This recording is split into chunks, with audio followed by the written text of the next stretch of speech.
Chut, secret de bricoleur. Alors, comment avoir de l'eau nickel dans sa piscine? Tout le monde en rêve, et puis vous allez certainement tous galérer, moi aussi à un moment donné, pour avoir de l'eau vraiment propre. Alors, voilà mon eau comme est-ce qu'elle est. Je viens pas de la nettoyer. Je la nettoie grosso modo une fois par semaine. Avec l'aspirateur, moi j'ai un aspirateur, j'ai un petit peu tout aussi.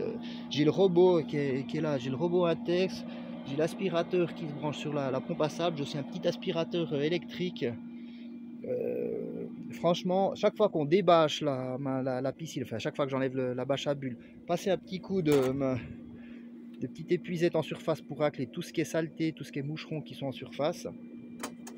Et la seule autre chose que je fais, bah, le robot, franchement, je l'utilise plus trop parce qu'au final, il fait que d'aspirer, c'est que lui-même qui a un filtre de nettoyage, mais c'est pas aussi efficace que Ouais, donc il faut savoir que le robot, il aspire l'eau puis il la refoule directement. Donc en fait, il a uniquement un filtre, un petit filtre nylon, je pense, qui nettoie l'eau, mais ce qui fait que les saletés, les algues, etc., elles passent quand même à travers. Donc ça nettoie pas ultra bien.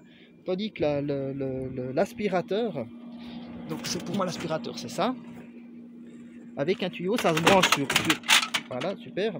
Ça se branche sur l'entrée d'eau de la piscine. Là, je vais vous le montrer, je l'ai un petit peu. Enfin, je l'ai un petit peu modifié. Où est-ce qu'il est? Alors, il est là. Voilà. Ça se branche avec ça. Ça se branche à la place dans mon cas de figure, à la place de la grille d'entrée ou bien du skimmer. Et puis en fait, ça va aspirer avec le tuyau l'eau de l'aspirateur. Et l'avantage qu'il y a avec ce système-là, c'est que ça passe dans le filtre à sable. Donc toutes les petites saletés, les impuretés que vous pompez, elles vont directement se mettre dans le filtre à sable. Et après, une fois que c'est propre, enfin une fois que ça a été nettoyé, vous pouvez vider, purger votre filtre à sable avec le backwash. Donc voilà, solution pour avoir une eau propre, il faut de la pompe, hein. Il faut quand même que ça débite. Franchement, d'abord j'ai utilisé une petite pompe à cartouche. C'est pas suffisant le débit. Et puis cette cartouche, elle se la salit tous les 2 jours. Il faut essayer de être capable de la nettoyer à la brosse et tout, puis la changer, c'est pas possible. Franchement, il n'y a pas assez de débit. Ça coûte trop cher. Donc franchement, investissez 200 euros dans un filtre à sable. On dit filtre à sable, ou ben ça peut être aussi des billes de verre. Moi, j'y crois pas trop à ces petits systèmes avec des petites boules en mousse, etc. et tout. C'est pas minéral, le sable c'est ultra fin, ça permet vraiment de filtrer super bien. Donc prenez un filtre à sable avec du sable ou bien des billes de verre. Toutes les impuretés, ça les nettoie. Donc voilà, nettoyage une fois par semaine. Et puis sinon, la pompe qui tourne entre 5 et 8 heures par jour. Je préfère aussi utiliser le skimmer, donc ça permet d'écumer. Les gens ne connaissent peut-être pas forcément le fonctionnement, mais ça a le petit avantage vu qu'ici il y a un petit flotteur. Ça permet en fait de tirer juste le petit film d'eau qui est en surface.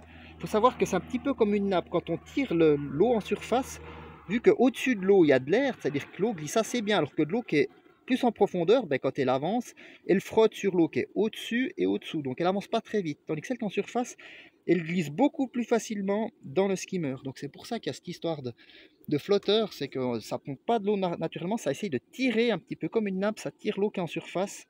Et toutes les saletés qui flottent, les moucherons, des spores et compagnie, sont beaucoup plus facilement aspirées dans le système. Donc vous gardez une eau aussi beaucoup plus clean en surface grâce au skimmer. Donc voilà. Mais c'est pas forcément obligatoire, mais le filtre à sable, c'est vraiment la première chose. Donc, et puis l'autre chose principale pour avoir de l'eau, donc il faut être capable de la filtrer rapidement et tout. Et l'autre élément, le seul élément que j'utilise pour nettoyer ça, c'est du chlore.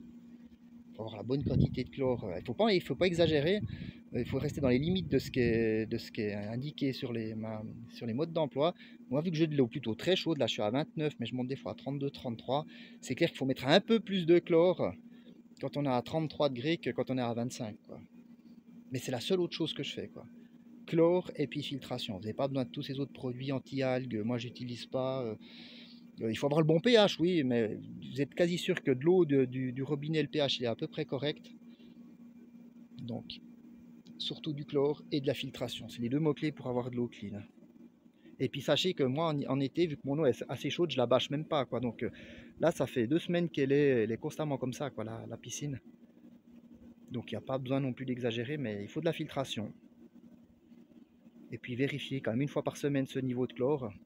Moi je l'ai avec un petit flotteur, je sais plus où est-ce qu'il est, il doit être derrière le crocodile. Voilà, avec des grosses galettes de 200 grammes, et puis voilà.